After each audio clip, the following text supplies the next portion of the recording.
क्या होता है, कौन सा भूत प्रेत आता है। भाई मैं हाथ जोड़ती हूँ, शक्तियों का आप कभी किसी भी पैमाने से आंकलन कर ही नहीं सकते।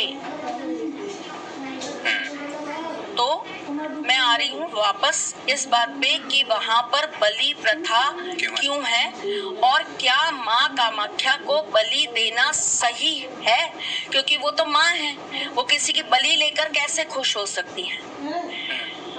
तो इसके पीछे की जो कथा है वो मैं आप लोगों को बता देती हूँ। नरकासुर नाम का एक दैत्य हुआ।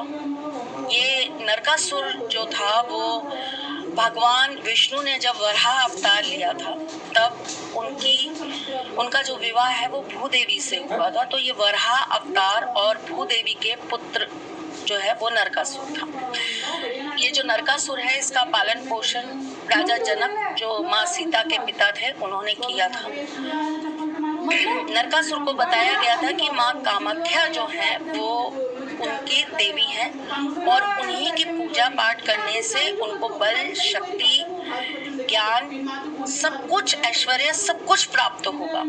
तो वो बचपन से ही माँ कामाख्या का जो है पूजन करता था, माँ उनकी की भक्ति करता था। जब वो बड़ा हुआ तो उसने ये सोचा कि मुझे माँ से ही विवाह करना है, माँ कामाख्या से ही मुझे विवाह करना है। तो उसने माँ के सामने ये प्रस्ताव रखा कि मुझे आपसे ही विवाह करना है। तो माँ ने उसके सामने एक शर्त रखी कि एक पर्टिकुलर जगह है, अब अपन जाएंगे तो मैं तुम्हें दिखाऊंगी कि वहां से लेकर और वो ऊपर शिखर तक, वहां तक अगर तुम एक रात के अंदर सीढ़ियां बनवा देते हो तो मैं तुमसे विवाह कर लूंगी। ठीक है। इसके पश्चात माँ ने एक मुर्गे को ये कहा, उनसे बोला मुर्गे से कि आपको अर्धरात्रि में ही बाग दे देनी है। ओके। तो जैसे ही वो कारीगर बना रहे थे, क्योंकि माँ को पता था ये बनवा देगा सुबह तक, हाँ। कोई बड़ी बात नहीं है, इसके लिए बहुत इसके अंदर पावर है। तो अर्धरात्रि में ही वहां पर जब कारीगर बना रहे थे सीढ़ियां तो उस मुर्गे ने बाग दे दी। बाग दे दी तो सबको लगा कि भाई सुबह हो गई, तो सबने काम छोड़ दिया।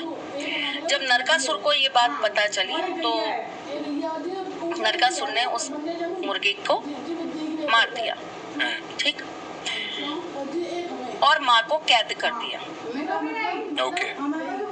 उस जगह पर। हाँ। अब क्या हुआ कि ऋषि वशिष्ठ जो हैं